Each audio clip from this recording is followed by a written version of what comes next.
इंडी गठबंधन में शामिल पार्टियों की प्राथमिकता विकास नहीं घोटाला है।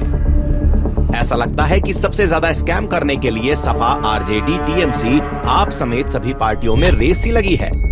लेकिन इंडी अलायंस की बाकी पार्टियां कांग्रेस को कभी पीछे नहीं छोड़ पाएंगी, क्योंकि आजादी के बाद से कांग्रेस ने देश में जितने घोटाले किए शायद ही कोई उसकी बराबरी कर पाए। कांग्रेस ने 70 सालों में कितना पैसा लूटा है, उसका आंकड़ा सुनकर आपके होश उड़ जाएंगे। ये आंकड़ा है 48 खरब 20 अरब 69 करोड़ रुपए।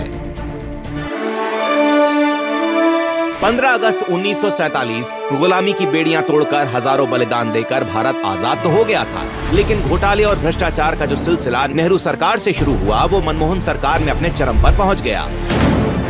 आजादी मिलने के 1 साल के भीतर 1948 में जीप स्कैंडल का खुलासा हुआ। 1951 में साइकिल घोटाला, 1956 में बीएचयू फंड घोटाला, 1957 में एलआईसी घोटाला, 1958 में हरिदास मुंदड़ा मामला, 1960 में तेजा लोन स्कैम, 1974 में मारुति घोटाला, 1976 में कुओ ऑयल डील, 1987 में बोफोर्स घोटाला, 1992 में हर्षद मेहता कांड और 1996 में टेलीकॉम घोटाला। आजादी के बाद हुए इन सब घोटालों ने भारत को न सिर्फ खोखला कर दिया, बल्कि इंटरनेशनल लेवल पर भी भारत की साख पर बट्टा लगा दिया। लेकिन 2004 में कांग्रेस के नेतृत्व वाली यूपीए सरकार ने घोटालों और भ्रष्टाचार के सारे रिकॉर्ड तोड़ दिए।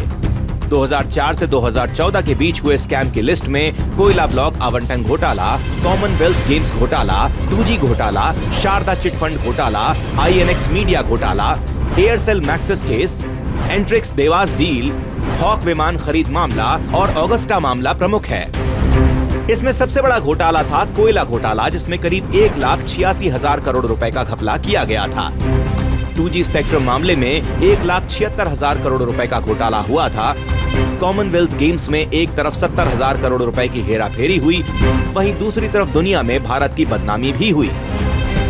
इन सब स्कैम के जरिए 1947 से 2014 तक कांग्रेस ने सत्ता के सहारे देशवासियों के खून पसीने की कमाई के 48 खरब 20 अरब 69 करोड़ रुपए लूट लिए। सोचिए, अगर ये सब घोटाले ना हुए होते तो भारत कितना समृद्ध और संपन्न राष्ट्र होता। लेकिन कांग्रेस ने अपनी तिजोरी भरने के लिए आकाश से पाताल तक घोटालों को अंजाम दिया। एक तरफ कांग्रेस जनता की गाढ़ी कमाई लूटती रही, दूसरी तरफ करोड़ों देशवासी दशकों तक बदहाली का जीवन जीते रहे और देश विकास की दौड़ में पिछड़ता रहा।